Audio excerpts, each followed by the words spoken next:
जय भीम। स्वागत है आपका जय भीम इंडिया में। आइए बढ़ते हैं खबरों की ओर। 60वें धम्मचक्र अनुप्रवर्तन दिन के उपलक्ष्य में अखिल भारतीय भिक्षु संघ की ओर से अंतर्राष्ट्रीय धम्म परिषद का आयोजन मुंबई शहर के कल्याण में किया गया। धम्म परिषद में सांस्कृतिक कार्यक्रमों के साथ धम्म पर आधारित व्याख्यान भी रखे गए। 30 और 31 अक्टूबर को मुंबई के कल्याण में अखिल भारतीय भिक्षु संघ डॉक्टर बाबा साहब आम्बेडकर विचार महोत्सव समिति की ओर से 60वें धम्मचक्र अनुप्रवर्तन दिन के उपलक्ष्य में अंतर्राष्ट्रीय धम्म परिषद का आयोजन किया गया। 2 दिन तक चले इस अंतर्राष्ट्रीय परिषद में अनेक धम्म से संबंधित संदेश दिए गए। इस परिषद में हजारों की संख्या में उपासक पहुँचे, वहीं देश विदेश से 300 से अधिक भंते पहुँचे। संपूर्ण भारतवासी के तमाम प्रबुद्ध जनते को मैं ये सहर्ष बोलना चाहूँगा। पूरी देश में अंधश्रद्धा के आहार ही जाकर जो दिवाली में पौराणिक कार्यक्रमों में जो फंसे हुए हैं, इसमें से हमें तो कभी ना कभी निकलना है ही, तभी हमारा और सामूहिक जो प्रगति होंगे। लेकिन आज के क्षण में एक विशेष बात मैं सहर्ष बताना चाहूँगा। ये जो मुंबई से सटे कल्याण नगरी है, ऐतिहासिक कल्याण नगरी, यहाँ पर 2 दिनों की अंतर्राष्ट्रीय बौद्ध धम्म परिषद चल रहे हैं। 30 तारीख कल का विशाल कार्यक्रम संपन्न हुआ। आज भी कार्यक्रम सुबह से यहाँ पर जारी है। पूरे देश में एक तरफ जहाँ दिवाली के पौराणिक कार्यक्रम, मिथ्या कार्यक्रम, अंधश्रद्धा के कार्यक्रम चालू है, वहाँ पर लाखों की संख्या में प्रबुद्ध जनता, बौद्ध जनता बुद्ध भूमि फाउंडेशन के इस विशाल भूमि पर, इस 26 एकड़ के विशाल भूमि पर इंटरनेशनल बुद्धिस्ट कॉन्फ्रेंस में शरीक होकर संगदान भिक्षु संघ से धम्म प्रवचन सुने हैं। और इसके पश्चात भिक्षु संघ से जो अपने प्रश्न है, सवाल है, फिलहाल उस प्रश्नोत्तर का कार्यक्रम यहाँ पर धम्म मंच पर चालू है। जो भी कुछ ऐसे लाइव कार्यक्रम संपन्न होते हैं, लॉर्ड बुद्धा वहाँ पर पहुँचती है और भिक्षु संघ का मैसेज, कार्यक्रम का मैसेज आप बौद्ध जनों तक पहुँचाती है। सिर्फ बौद्ध जनों तक ही नहीं, दुनिया के हर लोगों तक वो पहुँचाती है। इसलिए मैं लॉर्ड बुद्धा टीवी चैनल को धन्यवाद देता हूँ को अपना पुण्य कर्म हमेशा अर्जित करे और बुद्ध धर्म का प्रसार करने के लिए उनका योगदान अवश्य मिलते रहे। मैं उनके लिए मंगल कामना करता हूँ। सभी का मंगल हो, कल्याण हो, सभी जन सुखी हो। धम्मदेशना, प्रश्नोत्तर और प्रबोधनात्मक कार्यक्रम धम्म पाठ का भी आयोजन किया गया। FDA commissioner doctor Harshdeep Kamble और भंते गौतम रत्न महाथेरो ने दिन रात की मेहनत कर मार्गदर्शन किया और अपने सहयोगियों की मदद से पूरे कार्यक्रम को यशस्वी बनाया।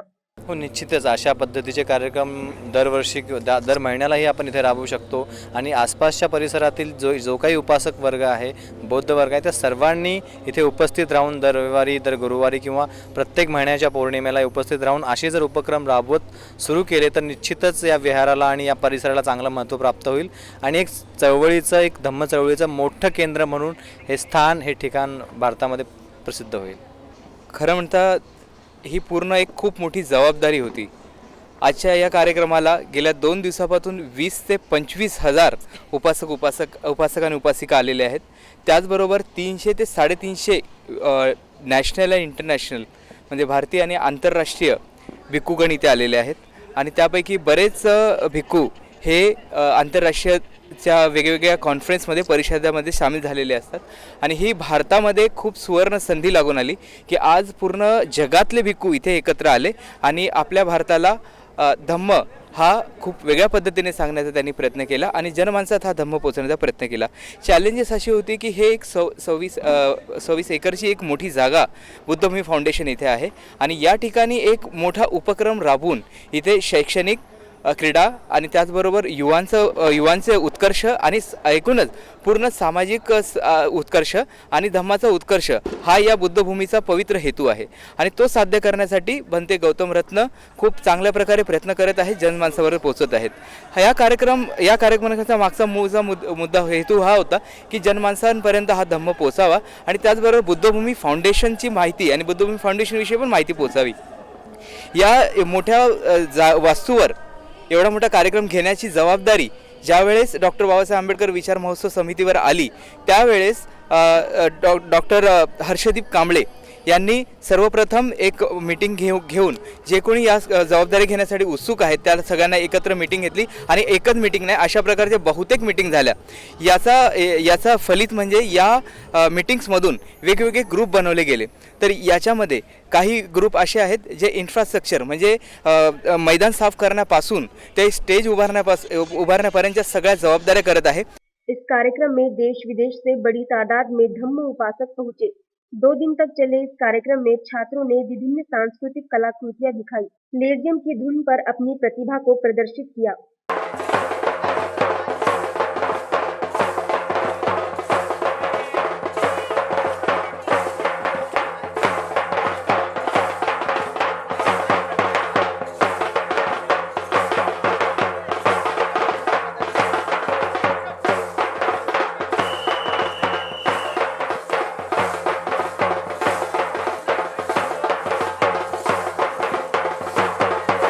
वही युवाओं ने अपना सहयोग दर्शाते हुए इसका पूरा आनंद उठाया.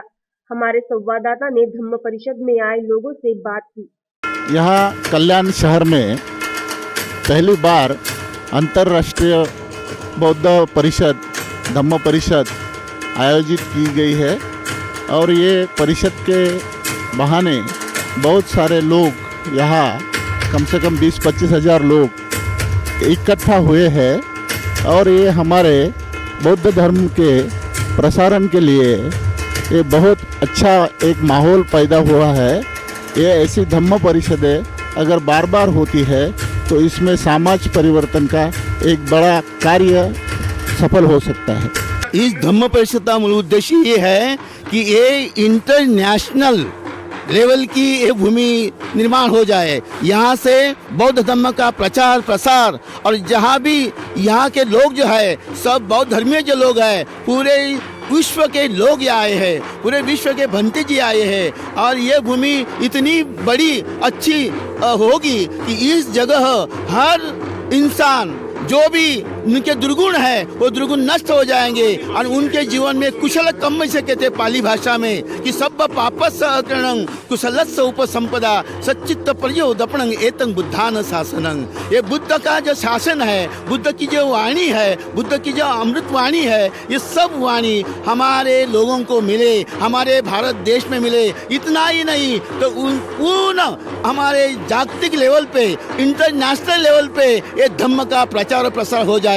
डॉक्टर बाबा साहब अम्बेडकर ने हमें जो बुद्ध का धम्म दिया, ये बुद्ध का धम्म इतना अच्छा है, अनमोल है, रतन है. ये जो 3 रतन है हमारे बुद्ध धम्म और संघ. और जो आज जो माहौल बह रहा है, जो माहौल देख रहे हम, तो यहाँ पूरे हमारे भारत के लोग आए हैं, विश्व के लोग भंते जी आए हैं और इस भूमि पर आज जो अभी चल रहा है लेजिम नृत्य या लेजिम वाद्य जो चल रहा है, ये हमारे जीवन में पूर्णता से बहुत बड़ी हकीकत है. और हमारा धम्म इस जगत में अच्छा होने के लिए इस भूमि का निर्माण हो, ये मैं शुभेच्छा व्यक्त करता हूँ, हार्दिक मनोकामना व्यक्त करता हूँ और मेरे 2 शब्द समाप्त करता है. जय भीम, जय बुद्ध, जय भारत. वही इस कार्यक्रम का समापन संगीतमय धम्म गीतों से हुआ. गायिका वैशाली माड़े और कबीर शाक्य संघ ने बुद्ध भीम गीत गाए.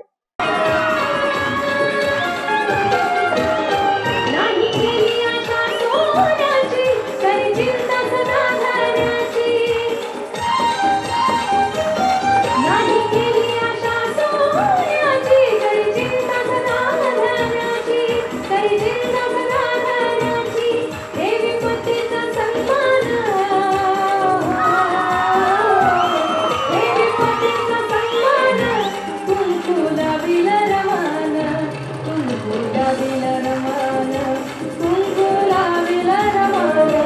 मैं हूँ भदंत सदानंद महासवीर, ऑल इंडिया भिक्खु संघ के संघानुशासक। हमारा मुख्य ऑफिस है बुद्धगया में। यह जो अंतर्राष्ट्रीय बौद्ध भिक्खु संघ का महान सम्मेलन आयोजित किया है, यह इसलिए कि हमारा ऑल इंडिया भिक्खु संघ अभी बाल्यावस्था में है। हमें अभी तक ठीक से रास्ता नहीं मिल सका।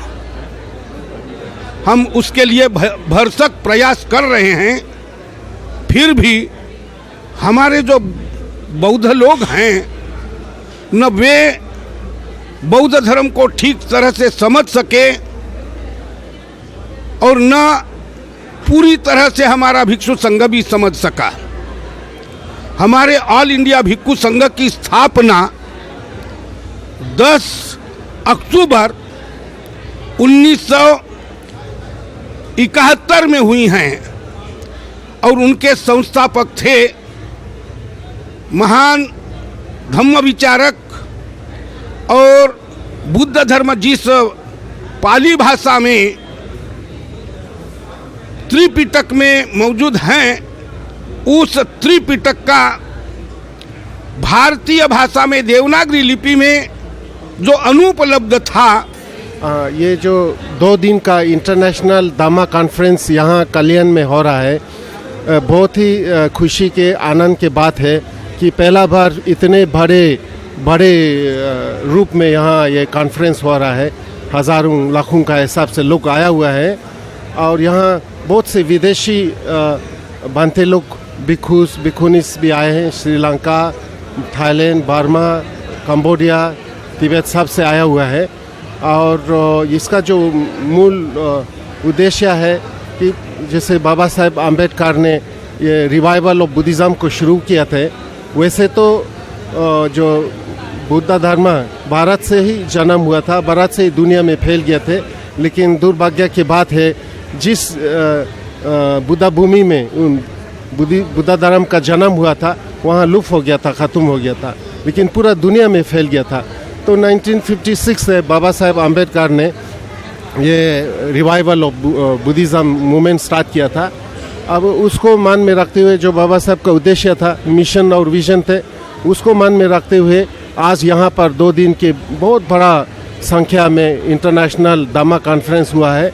कल भी यहाँ बहुत ही अच्छे प्रोग्राम हुआ और सबसे खुशी का बात है कि यहाँ पर बड़ा संख्या में हमारे भारत के भिक्षु लोग भिक्षु संघ इकट्ठे हुआ है।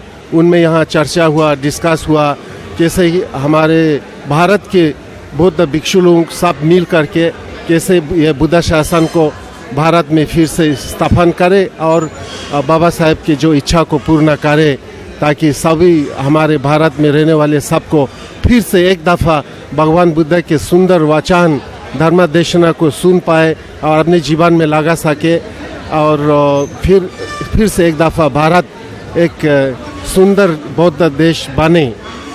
इसको रखते हुए कि बहुत अच्छा प्रोग्राम हुआ है और यहाँ पर भी यहाँ एक बुद्ध भूमि में भी कई एक प्रोग्राम रखे हैं। जातिवाद के कारण मारपीट के मामले थमने का नाम नहीं ले रहे हैं। गुजरात के ऊना कांड के बाद जिले में युवकों का कहना है कि उन्हें इसलिए मारा गया क्योंकि उनके बाइक पर डॉक्टर बाबा साहब अम्बेडकर की तस्वीर लगी हुई थी। गुजरात हो या कोई और राज्य, दलित अत्याचार थमने का नाम नहीं ले रहा। ताजा मामला महाराष्ट्र के बीड जिले से सामने आया है, जहां 20 से 25 गुंडों की टोली ने युवकों को बेरहमी से पीटा, वो भी सिर्फ इसलिए क्योंकि युवकों ने अपने बाइक पर बाबा साहब डॉक्टर भीमराव आम्बेडकर की तस्वीर लगाई थी, जिसे इन गुंडों ने देख लिया और युवकों को जाति सूचक गालियां दी और बेरहमी से पीटा। इन युवकों को इलाज के लिए अस्पताल में भर्ती कराया गया, जहां इनका इलाज जारी है, लेकिन इनके पीठ पे पड़े ये निशान इन पर हुए अत्याचार को साफ बयां करते हैं। वो गाड़ी पे बाबा साहेब अम्बेडकर का फोटो थे, वो देख के हमको जातिवाद गाली गलौज किया, ऐसा उनका कहना है। हाँ, इसलिए हम इसमें अट्रॉसिटी सेक्शन लगाना पड़ा। और उसके साथ आईपीसी 143, 147, 148, 149, 324 अभी फिलहाल 324 है उनका जो इंजरी हुआ उसके हिसाब से 324 और 327 और 427 आईपीसी अभी दर्ज हुआ। बिजली की समस्या को देखते हुए ऐसी कई तकनीकों की निर्मित की जा रही है जिससे बिजली के अत्यधिक व्यय को रोका जा सके। लेकिन नागपुर के रामदेव बाबा इंजीनियरिंग कॉलेज के छात्र मंदार तुलनकर ने एक खास तकनीक से कार्डबोर्ड नुमा पायदान बनाया है जिस पर कदम रखते ही बिजली उत्पन्न होती है और इसका प्रयोग रेलवे स्टेशन पर किया जा रहा है। रेलवे स्टेशन के मुख्य द्वार पर खास तकनीक से लैस कार्डबोर्ड नुमा पायदान लगाए गए हैं जिस पर कदम रखते ही बिजली उत्पन्न होती है। कार्डबोर्ड से बनी बिजली से 25 वॉट के 4 एलईडी लाइट जल उठते हैं। ऊर्जा के क्षेत्र में इस तकनीक का निर्माण किया मंदार तुलनकर ने। ये छात्र रामदेव बाबा इंजीनियरिंग कॉलेज में पढ़ता है। कार्डबोर्ड नुमा पायदान पर पैर रखते ही ऊर्जा का निर्माण होता है। यह ऊर्जा 100 वॉट की बैटरी में संचय की जाती है। इसके माध्यम से 25 वॉट के 4 हेलोजन लाइट जगमगाते हैं और इसकी रोशनी 10 घंटे तक बरकरार रहती है। आरडीएसओ ने प्रायोगिक तौर पर इस विधि को मंजूर कर नागपुर रेलवे स्टेशन पर 20 दिनों की अनुमति प्रदान की है, जिसके बाद रेलवे स्टेशन पर ये इलेक्ट्रॉनिक पायदान लगाए गए। बहुत ही ज़्यादा यूज़फुल प्रोडक्ट है। अगर ये पूरे स्टेशन पर लग जाता है तो जितनी आपकी लाइट चल रही है, जितना आपका फैंस चल रहे हैं, वो पूरा का पूरा आप बजा सकते हैं लाइट इलेक्ट्रिसिटी। मेरे फ्रेंड का ही प्रोजेक्ट है मंदार, उसका जो आइडिया है वो बहुत अच्छा है और ये पिछले आई थिंक 2 साल से काम कर रहा है इसके ऊपर और काफ़ी इनोवेटिव है। और आज की डेट में जहाँ पे हम लोग के यहाँ पे लोड शेडिंग होती है, लोड कट्स होते हैं, वहाँ पे इसकी बहुत ज़रूरत है। गांव में जहाँ पे लाइट नहीं रहती है और जहाँ पे लोगों का चलना फिरना बहुत होता है, वहाँ अगर ये लग जाएगा तो काफ़ी हेल्पफुल रहेगा गाँव के लिए। पहली बात तो ये देख के बहुत अच्छा लगा। आज तक हमने दूसरे स्टेशंस पे देखा नहीं है। नागपुर की तरफ से ये बहुत अच्छा योगदान है इलेक्ट्रिसिटी जनरेट करने के लिए। इलेक्ट्रिसिटी की प्रॉब्लम तो हर बार रही है नागपुर के बाजू में इतने पावर स्टेशंस होने के बाद भी, और ये कुछ तरीके से अगर योगदान होगा तो बहुत अच्छा होगा। इस मशीन पर 2.5 बाय 2.5 फुट के 6 पैनल लगाए गए हैं जो यात्रियों के कदम रखते ही बिजली का उत्पादन करते हैं। पायदान के बाजू में 100 वॉट की बिजली लगाई गई है जो बिजली का संचय करती है। मंदार का ये पहला प्रयोग है। रेलवे स्टेशन पर रोजाना हजारों यात्री आते हैं और 24 घंटा आवागमन शुरू रहता है, इसलिए रेलवे स्टेशन को प्रयोग के लिए चुना गया। एक नई किस्म की सोच है, मतलब आजकल जब इलेक्ट्रिसिटी का एक मतलब देख समझ के हमको यूज़ करना चाहिए। सो ऐसे सिचुएशन में जब हमारे पास इलेक्ट्रिसिटी की जैसे कमी भी हो रही है शहरों में और लैक ऑफ प्रोडक्शन, सो ये एक नई सोच है कि और कई ऐसे आयामों के ज़रिए जिससे मतलब इलेक्ट्रिसिटी बनाया जा सकता है और लोगों में एक नई सोच का मतलब उपज विचार चालू हो तो अच्छा है। और इलेक्ट्रिसिटी बचाने के बारे में भी लोगों में एक एक विचार चालू हो तो अच्छा है। ये अच्छी सोच है। ये बहुत अच्छा फील करता है। वो बहुत बाउंसी है, एक ट्रैम्पोलिन की तरफ है और वो मीटर दिखाता है कितना हार्ड मैंने जंप किया था। बस से बनती है इलेक्ट्रिसिटी, वो बहुत अच्छा है कि हम ये नेचुरल रिसोर्सेस को बर्बाद ऐसे कर रहे हैं और बस बहुत अच्छा है ये चीज़। इसको हर स्टेशन में रेकमेंड किया जाता होगा, हर दुकान या सब जगह में तो इलेक्ट्रिसिटी बने बस।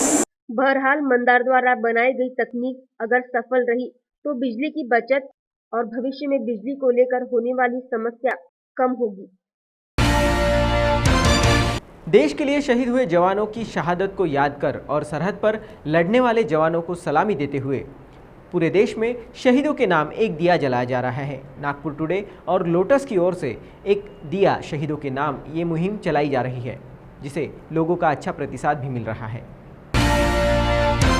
दिवाली कहे या कोई और त्योहार, घर के सभी लोग मिलजुल कर मनाते हैं तो इसकी खुशियाँ दुगनी हो जाती है। लेकिन जो सरहद पर सैनिक अपनी जान की बाजी लगाते हैं, उनका क्या? उनके परिवार की दिवाली और बाकी सभी त्योहार अधूरे रह जाते हैं।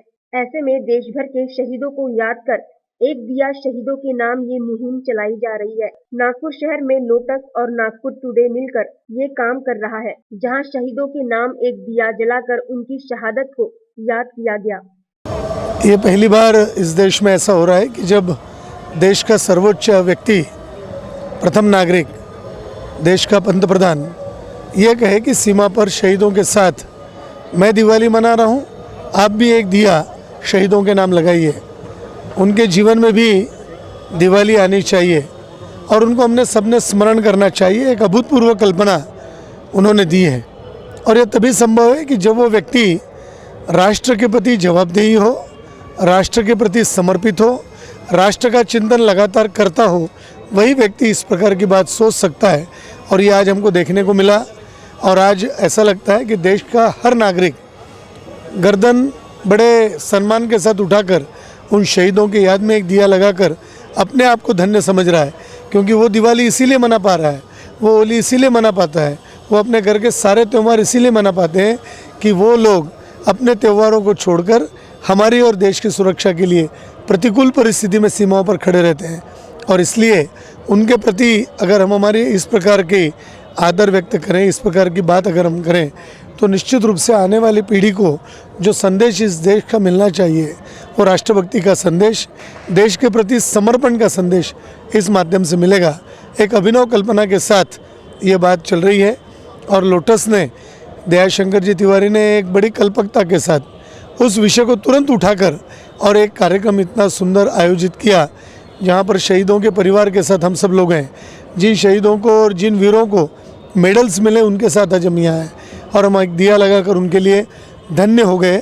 सचमुच में हमने दिवाली जो मनाई है वो आज हमारी दिवाली सही रूप में हमने मनाई है, ऐसा मुझे लगता है। एक दिया शहीदों के नाम, इससे, इस कार्यक्रम से नौजवानों को, युवकों को प्रेरणा मिली है कि जो जवान अपने शहीद हुए उनको भी इस देश में, इस युग में आज लोग याद कर रहे हैं और दिवाली के इस मौके में उनके परिवार के साथ याद किया है और सबने यहाँ उनको श्रद्धांजलि अर्पित की है। और एक दिया लगाने से, दिवाली में दो तरीके के दिए लगे हैं, एक दिवाली का दिया लगा है और एक शहीदों के नाम का दिया लगा है। और इस प्रेरणा से आने वाले जो युवक है, युवतियाँ हैं, ये देश प्रेम जागरूक करेगी। नागपुर के गांधी बाग मैदान में शहीदों के नाम दिए जलाए गए। इस उपक्रम को अच्छा खासा प्रतिसाद मिला। शहीद और सैनिकों के परिवार वाले इस उपक्रम में शामिल हुए। आज जो प्रोग्राम हुआ है शहीदों के नाम पे एक दीवा मतलब जलाया गया है, वो बहुत अच्छा है, मुझे बहुत अच्छा लगा। शहीदों को लख लख श्रद्धांजलि देती हूँ मैं एक प्रीतम कौर वार विडो जी हूँ। मेरे पति 5 दिसंबर 1971 को शहीद हुए थे। मेरी एक ही बेटी है, उस टाइम मेरी बेटी 3 महीने की थी। हाँ जी, मैं आज तक मैं भटक रही हूँ, 100 पेंशन के सिवा मेरे को कुछ नहीं गवर्नमेंट ने दिया। आज मैं बेटी के घर में रह रही हूँ। हाँ जी, हाँ जी, बोलो। हाँ जी, मैं बहुत हद तक दुखी हूँ। हाँ जी, आज हाँ, मेरे को बहुत अच्छा लगा ये कार्यक्रम देख के, मेरे को बहुत ही अच्छा लगा। मुझे बहुत अच्छा ये कार्यक्रम लगा है, जो शहीदों को याद करके ये कार्यक्रम इन्होंने एक दिया शहीदों के नाम पे जो लगाया गया है।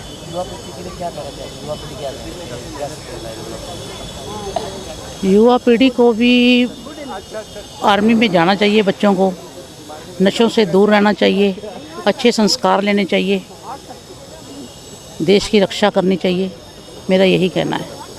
एक दिया शहीदों के नाम पे जो ये संकल्पना जिन्होंने उठाई, सचमुच मैं उनको सलाम करता हूँ, क्योंकि ये ऐसी एक लहर है जो कि हर बच्चे से लेकर तो बूढ़े तक सभी के दिल में एक देशभक्ति की भावना उठाती है।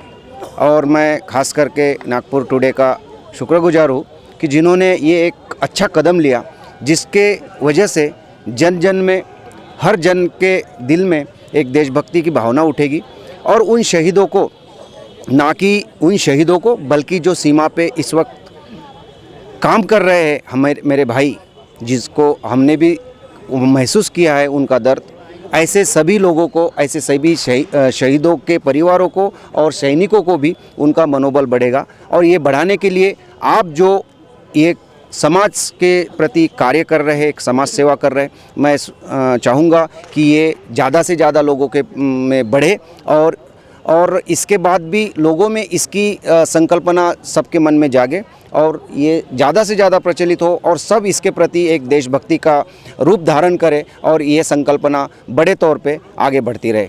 हाथों में दिए लेकर उन सभी शहीदों की शहादत को याद किया गया, जिन्होंने अपनी जान की बाजी लगाकर अपने कई त्योहार निछावर कर दिए। ऐसे शूरवीरों को दिया जलाकर सलामी दी गई। मैं सर्वप्रथम धन्यवाद देना चाहूँगा उन सभी शहीद परिवारों को और सभी पूर्व सैनिकों को जिन्होंने इस कार्यक्रम में अपनी उपस्थिति दर्ज कराई। देश के लाडली प्रधानमंत्री जी ने एक घोषणा करी कि मैं दिवाली सैनिकों के साथ मना रहा हूँ, आप भी अपनी यह दिवाली सैनिकों को समर्पित करें। नागपुर टुडे ने एक इनिशिएटिव लिया कि एक दिया शहीदों के नाम कार्यक्रम किया जाए। Lotus cultural and sporting association ने उसमें साथ दिया और इस कार्यक्रम का आज आयोजन किया। केवल 24 घंटे की सूचना पर, किसी को तो 5 घंटे, 6 घंटे, 7 घंटे की सूचना मिली और यहाँ बड़ी संख्या में लोग एकत्रित हुए। देश के वे वीर सिपाही जो सरहद पर अपने रक्त से भारत माता के चरण धोकर के अपने प्राणों की आहुति देते हैं, उन्हें लोग शहादत के बाद भूल जाते हैं। यहाँ हम जितनी भी इस होर्डिंग में फ़ोटो देख रहे हैं, ये किसी दूसरी जगह के नहीं, हमारे नागपुर के रणबांकुरे हैं जिन्होंने अपनी शहादत दी और इनकी उम्र भी 21 साल से लेकर के 24 साल की उम्र है।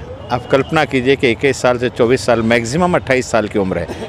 इन बच्चों ने अपने परिवार को कोई ध्यान न देते हुए इस राष्ट्र को अपना घर समझ करके राष्ट्र के लिए अपना बलिदान दिया और उन्हें इस माध्यम से हमने आज याद किया। एक बहन जो आज के कार्यक्रम में आई, प्रीतम कौर जी, आप कल्पना कीजिए कि जब वो 18 वर्ष की थी तो उनके पति की शहादत 1971 की लड़ाई में हो गई और गोद में केवल 2 माह की बच्ची थी। सारी ज़िंदगी उन्होंने उसके साथ गुजार दी। आज वो माँ और बेटी भी इस कार्यक्रम में रही। भाजपा शिवसेना सरकार के 2 वर्ष पूर्ण होने पर मुख्यमंत्री ने अपने सरकारी निवास स्थान रामगिरी में स्थानीय पत्रकारों से अनौपचारिक बातचीत की। इस दौरान उन्होंने अपनी सरकार की उपलब्धियों को गिनाया और दावा किया कि 2 सालों में महाराष्ट्र को अपनी खोई हुई साख मिल रही है और नागपुर के विकास को भी गति मिल रही है।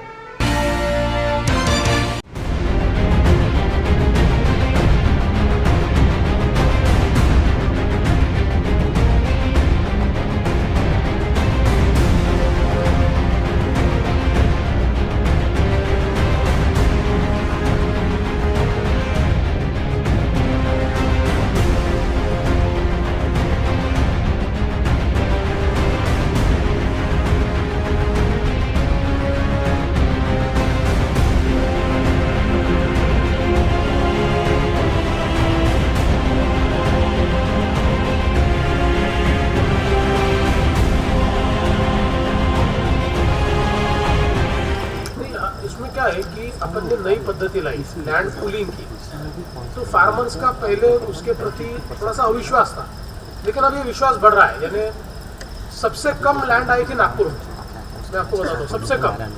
अभी नागपुर में 52% लैंड हमको मिल गई और बचे हुए 48% भी कलेक्टर ने मुझे कहा कि हम 1 महीने में दे देंगे। और ऐसा ही अभी एक जगह, यानी अपने को 20,000 हेक्टर जमीन चाहिए, उसमें से 8,000 हेक्टर के अपने पास अभी पत्र लोगों के आ गए और रोज बढ़ रहे हैं। तो लोगों को जैसे, क्योंकि इसमें हमने क्या है कि लोगों को जब हम समझा के बताते कि पहली बार ऐसी नीति हमने लाई है कि जिसमें आपको समृद्धि हम दे। आज से पहले जिसकी जमीन जाती थी वो तो जमीन विहीन हो जाता था और रास्ता बनने से जो समृद्धि आती थी वो दूसरों को मिलती थी। आज उसमें उसको हमने पार्टनर के रूप में लिया है, तो वो एक बदलाव आ रहा है। और लोग बहुत, मतलब मैं आपको बताता हूँ कि इगतपुरी के पास एक जगह गांव में 2 गांव झगड़ पड़े, हमारी जगह लो। एक गांव बोल रहा था हमारी लो, दूसरा बोल रहा था हमारी लो। इतनी, यानी जब लोगों को समझ में आता है कि इसका फायदा क्या है तो लोग अपने को साथ दे रहे हैं।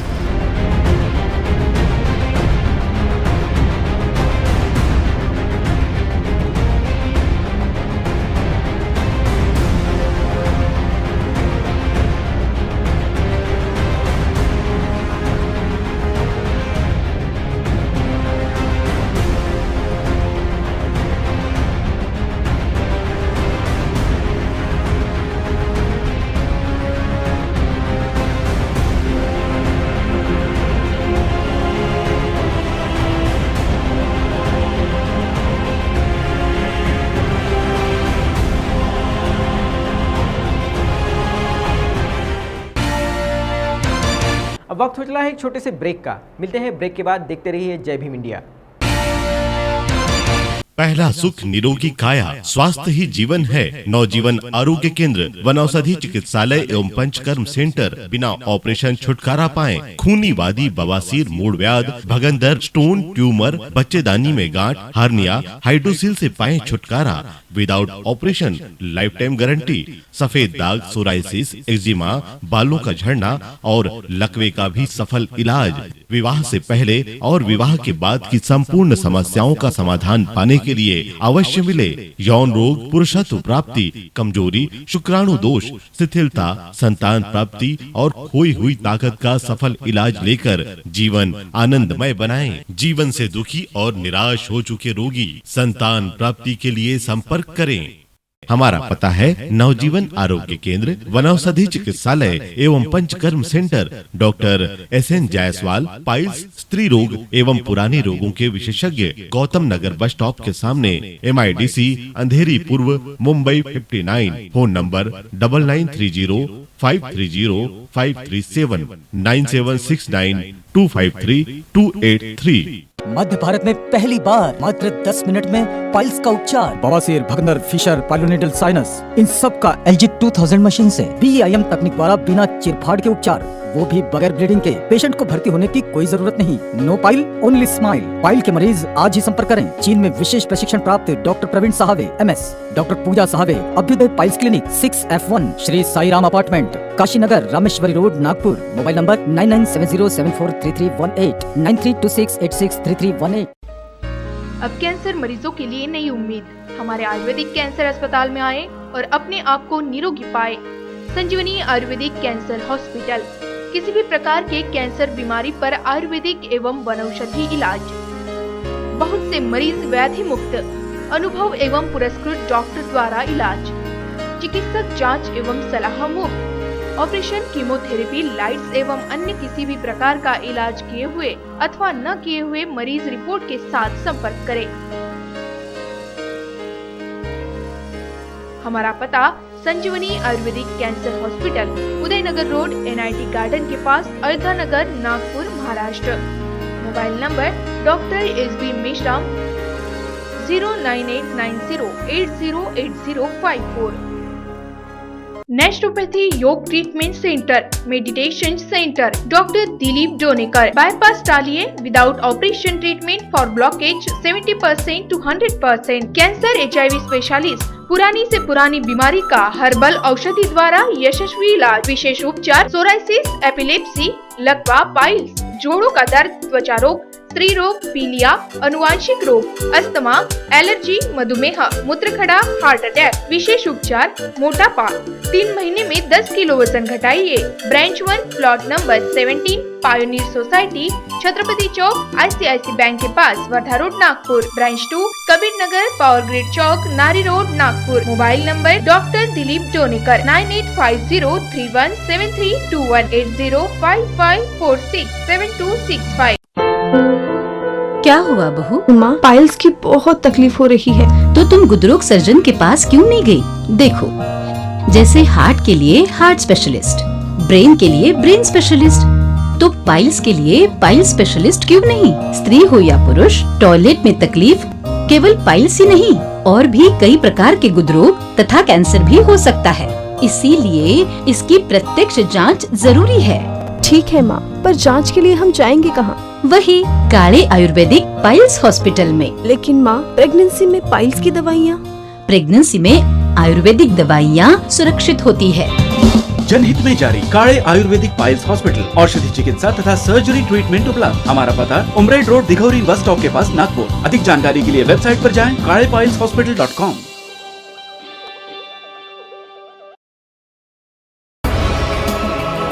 सिकल सेल के सफल इलाज के लिए नटराज आयुर्वेदिक चिकित्सालय एवं निसर्गोपचार केंद्र, Chandrapur.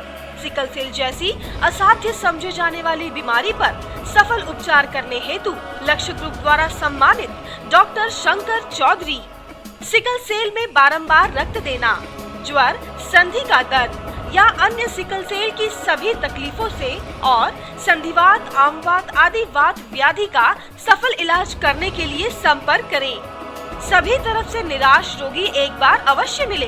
Doctor Shankar Chaudhary, mobile number 09890657838 और 09890712532। ब्रेक के बाद एक बार फिर आप सभी का स्वागत है। राज्य की भाजपा सेना युति की सरकार को 2 वर्ष पूर्ण होने के उपलक्ष्य में चंद्रपुर के पालक मंत्री सुधीर मुनगंटीवार ने पत्र परिषद का आयोजन कर अपनी सरकार की उपलब्धियों को गिनाया। उन्होंने दावा किया कि 2 वर्षों में सरकार को अपेक्षाकृत अच्छी सफलता मिली है। आम्हाला विश्वासाने निवडून दिलं, सत्तेची चावी आमच्या हातात दिली, मंत्रालयात बसण्यासाठी आम्हाला आशीर्वाद दिला, पण आमच्यापैकी कुणी मुख्यमंत्री व्हावा, आम्ही मंत्री व्हावे यासाठी हा जनतेचा आशीर्वाद नव्हता। जनतेचा आशीर्वाद होता महाराष्ट्राच्या समोरच्या समस्या सुटाव्या, प्रश्न सुटावे, सामान्य व्यक्तीच्या जीवनातला अंधार दूर व्हावा, प्रकाशाचं किरण त्याच्या जीवनामध्ये आणि त्याच्या आयुष्यामध्ये पोहोचावं ही अपेक्षा होती। आम्हाला वारसा काय होता? 3,30,000 कोटीचं कर्ज, 27,000 कोटीचं व्याज, 80,000 कोटी वेतन, 20,000 कोटी पेन्शन, 15,000 कोटी मुद्दल। या सर्व आर्थिक व्यवस्थेमध्ये मागच्या वर्षी महाराष्ट्राच्या तमाम जनतेचा मी अभिनंदन करेन की कृषी क्षेत्रामध्ये आमचा विकास थांबला होता, निगेटिव्ह ग्रोथ रेट होता, उणे विकास दर, पण तरीही या देशामध्ये महाराष्ट्राने उत्तम कामगिरी केली, जनतेने कष्ट केले। 5.8 म्हणजे 5.8% विकास दर हा 8% गेला, जेव्हा बिहार 15% 10% आला, उत्तर प्रदेश 6.1 6.6 गेला, भारत 7.2 7.8 गेला। अशा प्रसंगात महाराष्ट्राच्या जनतेच्या कष्टातून आम्ही 8% विकास दर गाठू शकलो। 1,45,00,000 आम्ही अकाउंट उघडले। राज्यातल्या अनेक निर्णयातून आम्ही राज्याची आर्थिक स्थिती मजबूत करण्याचा निर्णय केला।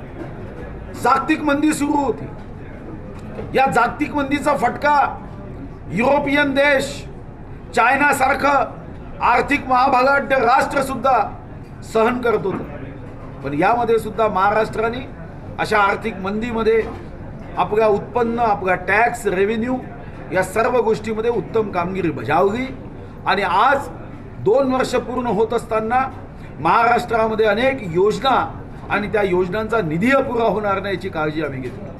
शेतकऱ्यांचे प्रश्न सोडवले। शेतकऱ्यांसाठी यावर्षी 26,981 कोटी रुपये आम्ही ठेवलेत, जे काँग्रेसच्या कार्यकाळात 13,005 कोटी हायेस्ट होते। आम्ही दुप्पट वाढ केली। दीपावली के मौके पर घर से बाहर गए नागरिकों के घर के ताले तोड़कर एक ही रात में 6 घरों में चोरी करने का मामला अकोला के तेल्हारा में सामने आया है। चोरों ने 1,67,000 का माल चोरी किया। इस घटना का पता चलते ही परिसर में हड़कंप मच गया। वहीं पुलिस की कार्यप्रणाली पर भी सवाल उठाए जा रहे हैं। तेल्हारा में बीती रात अज्ञात चोरों ने 6 घरों के ताले तोड़कर सिलसिलेवार चोरी की, सोना चांदी और पैसे पर हाथ साफ किया और एक ही रात में 1.5 लाख का माल चुराया। इस घटना की खबर लगते ही परिसर में हड़कंप मच गया। दिवाली के त्योहार के मौके पर बाहर गए नागरिकों के घर के ताले तोड़कर चोरों की टोली ने अपना हाथ साफ किया। एक ही रात 6 घरों में हुई सिलसिलेवार चोरी से नागरिकों में गुस्सा है। वहीं उन्होंने पुलिस कार्यप्रणाली पर भी सवाल उठाए हैं। सागर पद्माकर कौसर, आमच्या इथे रात्री चोरी झाली। त्या चोरीमध्ये एक सोन्याची अंगठी गेली व 1,500 रुपये रक्कम। सामान असतं, सर्व सामान अस्ताव्यस्त केलं। नाही, आम्ही गावाला गेलो होतो भांबिरीले, तर ती घर आहे आमचं, तर ती गेलो होतो। वहीं एक नागरिक ने बताया कि घर में 2 से 3 लाख का सोना था, लेकिन उसे छिपा कर रखा गया, जिस वजह से चोरों के हाथ कुछ नहीं लगा। 3 गोपनारायण बोलतो। आमच्या घरी चोरी झाली। 2.5-3 लाखात सोनं घरात होतं। 4-5 लोक आले। 4-5 लोकांनी प्रयत्न केला, पण त्या प्रयत्नात त्याला काही सोनं सापडलं नाही। आमचं सोनं आम्ही लपून ठेवलं होतं। त्याच्यामुळे त्यांना भेटलं नाही? त्यांना काही भेटलं नाही। पैसे गिसे काही गेले असतील चिल्लर चोरीले। सांग 100-200 रुपये भेटले असतील त्याला। 4-5 घराची चोरी झालेली आहे या ठिकाणी। कपाट गिपाट बाकीच्या ठिकाणी गेलेलं आहे सोनं, कुणाच्या अंगठ्या चैना होता। आमचे 2 कपाट फुटले। काही चांदीचे भांडे गेले, सोन्याचे काही गेले नाही। मराठा समाज द्वारा एट्रोसिटी में बदलाव की मांग की जा रही है, जिसके विरोध में अम्बेडकरी समुदाय की ओर से भी मुक मोर्चा निकाला जाएगा। आगामी 10 नवंबर को बहुजन मुक मोर्चा की ओर से एट्रोसिटी के समर्थन में मोर्चा निकाला जाएगा, जिसके बारे में महिला कार्यकर्ताओं ने जानकारी दी। मराठा समाज द्वारा लगातार मुक मोर्चे निकालकर आरक्षण और एट्रोसिटी में बदलाव की मांग की जा रही है, जिसके विरोध में एट्रोसिटी का सशक्त रूप में पालन किए जाने की मांग को लेकर आगामी 10 नवंबर को बहुजन मुक मोर्चा निकाला जाएगा, जिसकी जानकारी इस संगठन की महिला कार्यकर्ताओं ने दी। बाबा साहब को माल्यार्पण कर अभिवादन किया गया और मोर्चे का स्वरूप बताया। सबसे पहले जय भीम। अभी हम देख रहे हैं कि अभी जो कोपरडी में जो भी हत्याकांड या जो भी कुछ हुआ है वो गलत है, और उसको हमने कास्ट को देख के उसके ऊपर न्याय नहीं मांगना चाहिए। कि वो लोग बोल रहे हैं कि हमारे कास्ट के लड़की के ऊपर ये जो कांड किया गया है हमको उसके ऊपर न्याय चाहिए, दैट इज़ टोटली रॉन्ग, ये गलत है। सबसे पहले हम मानव हैं, हमने ये देखना चाहिए कि मानव है और मानव पे जो भी अत्याचार करेगा उसमें कोई भी जात वात कोई भी देखना नहीं चाहिए। और ये जो लोग हैं वो एक तीर से 3 निशाने मारने की सोच रहे हैं, जैसे एट्रिसिटी को लेके आ रहे हैं आगे और बोल रहे हैं कि एट्रिसिटी एक्ट इनका रद्द करो, और बोल रहे हैं कि हमको आरक्षण चाहिए। एट्रिसिटी एक्ट, आरक्षण और कोपरडी हत्याकांड को अगर अच्छी तरह से देखा जाएंगे तो ये वाला जो टॉपिक है वो इस टॉपिक से कुछ भी रिलेटेड नहीं है। अगर उन्हें आरक्षण चाहिए तो वो अपनी मांग रख सकते हैं और सामने आके बोल सकते हैं कि हमें आरक्षण चाहिए। इस तरह से बोल रहे हैं कि अभी जो कोपरडी पे जो रेप हुआ वो हुआ तो हमें उस पर आरक्षण चाहिए, दैट इज़ टोटली रॉन्ग। ये कुछ भी इससे कुछ भी संबंधित चीज़ नहीं है, ये गलत है और ये गलत है। ऐसा हम नहीं बोल रहे हैं कि आरक्षण सबको मिलना चाहिए और न्याय भी सबको मिलना चाहिए। एट्रिसिटी एक्ट होने के बावजूद भी अभी जो खैरलान जी में कांड हुआ, आप बता सकते हैं कि उसमें कितने लोगों को सज़ा हुई है और कितने लोग निर्दोष छूट गए। जो जिसमें इन्वॉल्व थे वो भी लोग छूट चुके हैं, उसमें से 7 या 8 लोगों को ज़्यादा से ज़्यादा अभी सज़ा मिल रही है और अभी कोर्ट में चल रहा है। लेकिन ये गलत है। अगर इनके कास्ट के एक भी लड़की पे रेप होता है तो पूरे महाराष्ट्र के लोग सामने आते हैं, और अगर अपना खैरलान जी जैसा आता है अपन लोग सामने आते हैं, फिर भी ये लोग आगे चल के कुछ मतलब उसके ऊपर सॉल्यूशन नहीं निकाल रहे, बस केस दबते जा रही है। इस तरह से हर प्रकार की काफ़ी केस दबते जा रही है। अभी मैंने कुछ दिन पहले व्हाट्सएप पे देखा कि कुछ दलित लोगों ने अपने बाइक पे बाबा साहेब आम्बेडकर का स्टिकर लगाया तो उनको पुलिस ने इतने बेदम तरीके से पीटा गया है, ये गलत है। पिछले बार जो हुआ है, एक लड़के ने रिंगटोन लगाया था, मजबूत भीमाचा किल्ला ऐसी कुछ तो भी रिंगटोन थी, उसके वजह से उसको मार डाला गया, ये गलत बात है। इसका मतलब अभी इतना सब कुछ होने के बावजूद हम अपने तरीके से जी नहीं पा रहे, ये गलत है। बस मुझे इतना कहना है, आरक्षण जिनको चाहिए मिलना चाहिए, ऐसा कुछ नहीं बाबा साहब ने हमारे लिए नहीं रखा, सबके लिए रखा है। सबको आरक्षण मिलना चाहिए, सबको न्याय मिलना चाहिए, बस जय भीम। और इसी समर्थन में हम एट्रिसिटी कायदा समर्थन में हम 10 तारीख को मोर्चा निकालने वाले हैं। इसका जो आयोजन है वो सब विद्यार्थिनी और महिला कर रही है, तो लाखों की संख्या में उपस्थित हुई है। इसके साथ ही वक्त हो चला एक छोटे से अंतराल का। मिलते हैं एक छोटे से ब्रेक के बाद। देखते रहिए जय भीम इंडिया। पहला सुख निरोगी काया, स्वास्थ्य ही जीवन है। नवजीवन आरोग्य केंद्र, वनौषधि चिकित्सालय एवं पंचकर्म सेंटर। बिना ऑपरेशन छुटकारा पाएं। खूनी वादी, बवासीर, मूड व्याध, भगंदर, स्टोन, ट्यूमर, बच्चेदानी में गांठ, हार्निया, हाइड्रोसिल से पाएं छुटकारा without operation. Life time guarantee. सफेद दाग, सोराइसिस, एक्जिमा, बालों का झड़ना और लकवे का भी सफल इलाज। विवाह से पहले और विवाह के बाद की संपूर्ण समस्याओं का समाधान पाने के लिए अवश्य मिले। यौन रोग, पुरुषत्व प्राप्ति, कमजोरी, शुक्राणु दोष, शिथिलता, संतान प्राप्ति और खोई हुई ताकत का सफल इलाज लेकर जीवन आनंदमय बनाएं। जीवन से दुखी और निराश हो चुके रोगी संतान प्राप्ति के लिए संपर्क करें। हमारा पता है नवजीवन आरोग्य केंद्र, वनौषधि चिकित्सालय एवं panchakarma centre. Doctor SN Jaiswal, piles, स्त्री रोग एवं पुराने रोगों के विशेषज्ञ। गौतम नगर बस स्टॉप के सामने, MIDC, अंधेरी पूर्व, मुंबई 59। Phone number 9930 530 537 9769 253 283। मध्य भारत में पहली बार मात्र 10 मिनट में पाइल्स का उपचार, बवासीर, भगंदर, फिशर, पाइलोनेडल साइनस, इन सब का LG 2000 मशीन से BIM तकनीक द्वारा बिना चिरफाड़ के उपचार। वो भी बगैर ब्लीडिंग के। पेशेंट को भर्ती होने की कोई जरूरत नहीं। No pile only smile. Pile के मरीज आज ही संपर्क करें। चीन में विशेष प्रशिक्षण प्राप्त doctor Praveen Sahave MS, doctor Pooja Sahave, Abhyuday piles clinic 6F1 Shri Sai Ram apartment, Kashinagar, Rameshwari road, Nagpur. Mobile number 9970743318 9326863318। अब कैंसर मरीजों के लिए नई उम्मीद। हमारे आयुर्वेदिक कैंसर अस्पताल में आए और अपने आप को निरोगी पाए। संजीवनी आयुर्वेदिक कैंसर हॉस्पिटल। किसी भी प्रकार के कैंसर बीमारी पर आयुर्वेदिक एवं वनौषधि इलाज। बहुत से मरीज व्याधि मुक्त, अनुभव एवं पुरस्कृत डॉक्टर द्वारा इलाज। चिकित्सक जांच एवं सलाह मुफ्त। ऑपरेशन, कीमोथेरेपी, लाइट्स एवं अन्य किसी भी प्रकार का इलाज किए हुए अथवा न किए हुए मरीज रिपोर्ट के साथ संपर्क करें। हमारा पता Sanjeevani Ayurvedic cancer hospital, Udaynagar road, NIT garden के पास, Ayodhya Nagar, Nagpur, Maharashtra. Mobile number doctor SB Meshram 09890808054।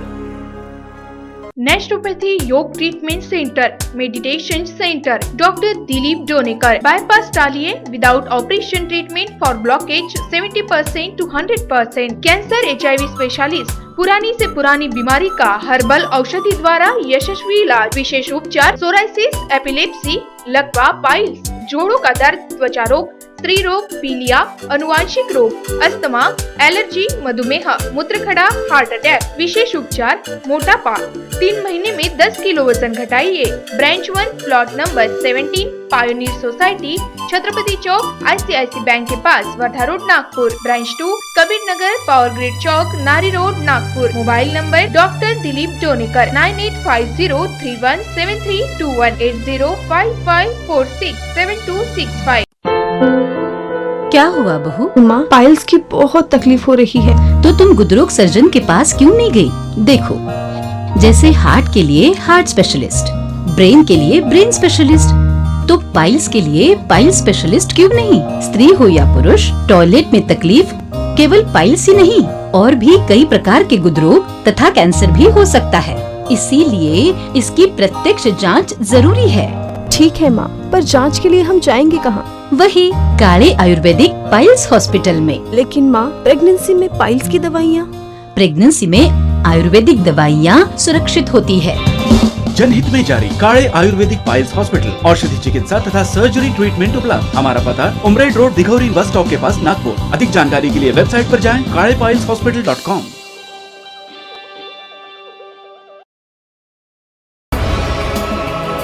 Sickle cell के सफल इलाज के लिए नटराज आयुर्वेदिक चिकित्सालय एवं निसर्गोपचार केंद्र चंद्रपुर। सिकल सेल जैसी असाध्य समझे जाने वाली बीमारी पर सफल उपचार करने हेतु लक्ष्य ग्रुप द्वारा सम्मानित doctor Shankar Chaudhary. Sickle cell में बारंबार रक्त देना, ज्वर, संधि का दर्द या अन्य सिकल सेल की सभी तकलीफों से और संधिवात, आमवात आदि वात व्याधि का सफल इलाज करने के लिए संपर्क करें। सभी तरफ से निराश रोगी एक बार अवश्य मिले। Doctor Shankar Chaudhary. Mobile number 09890657838 और 09890712532। इस दिवाली में रेलवे स्टेशन पर आने वाले यात्रियों को RPF जवानों ने जन जागृति का संदेश दिया। बेटी बचाओ बेटी पढ़ाओ, कन्या भ्रूण हत्या रोको, पर्यावरण बचाओ का सामाजिक संदेश इस दौरान दिया गया और जन जागृति भी की गई।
बेसिकली आपने पिछले 1.5 साल से जो रेलवे सुरक्षा बल सेंट्रल रेलवे और जो यहाँ पे नागपुर डिवीजन है, ये काफ़ी इनोवेटिव काम कर रही है।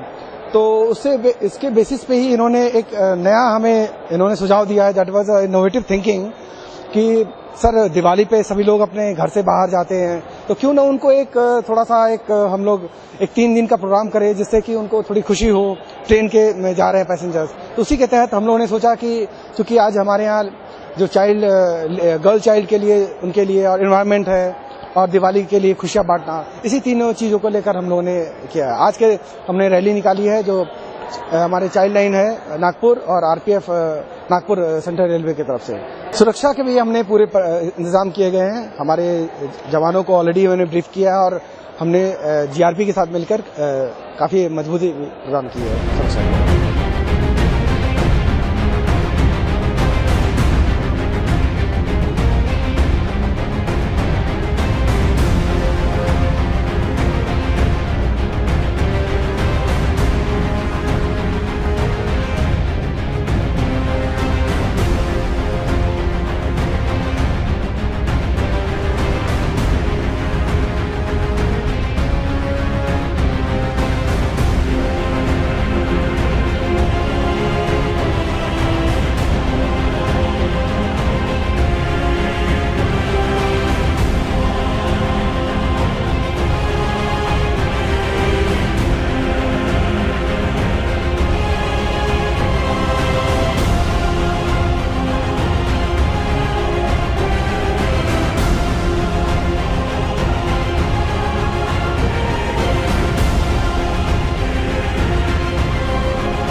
चंद्रपुर के जटपुरा गेट परिसर स्थित समाधान पूर्ति सुपर बाजार में रात 1 बजे अचानक आग लग जाने से अफरा तफरी मच गई। आग देखते ही देखते पूरी बिल्डिंग में फैल गई। इस आग ने कुछ ही पलों में करोड़ों रुपयों का नुकसान कर दिया। दमकल विभाग के 8 से 10 गाड़ियों ने 4 घंटे की मशक्कत के बाद आग बुझाई।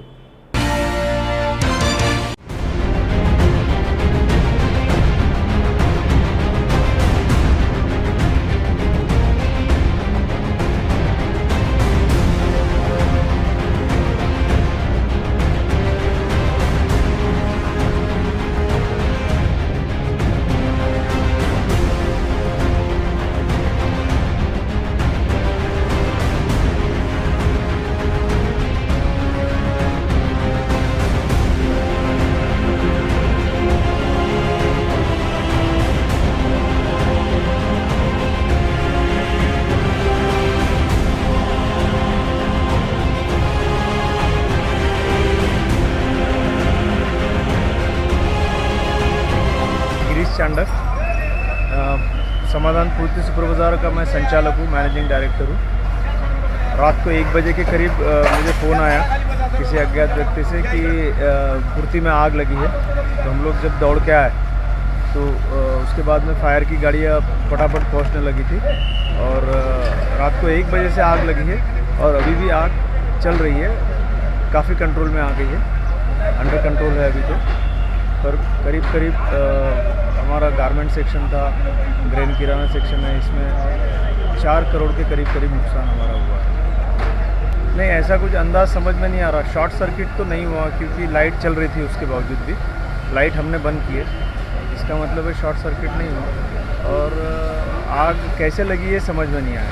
ऊपर साइड से आग आई, शायद फटाकों से हो सकती है, उसमें कुछ समझ में नहीं आ रहा है कि आग लगी कैसे। पूर्ति के अंदर पटाखे नहीं रखते, दिए बाहर रखते। पूर्ति की कल पूजा भी नहीं थी, पंचमी को हम पूजा करते हैं पूर्ति की, तो दिए भी अंदर नहीं रहते पूर्ति के।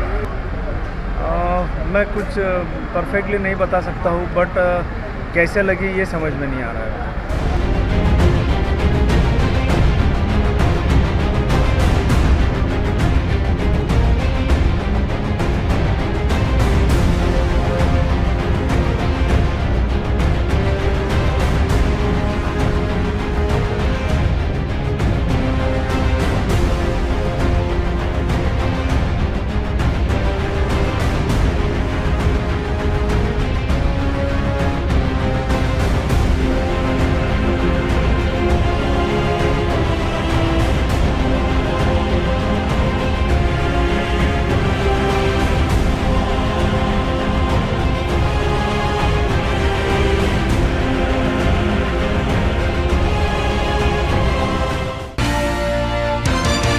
जय भीम इंडिया में आज के लिए बस इतना ही। कल आपसे फिर मुलाकात होगी, तब तक के लिए जय भीम।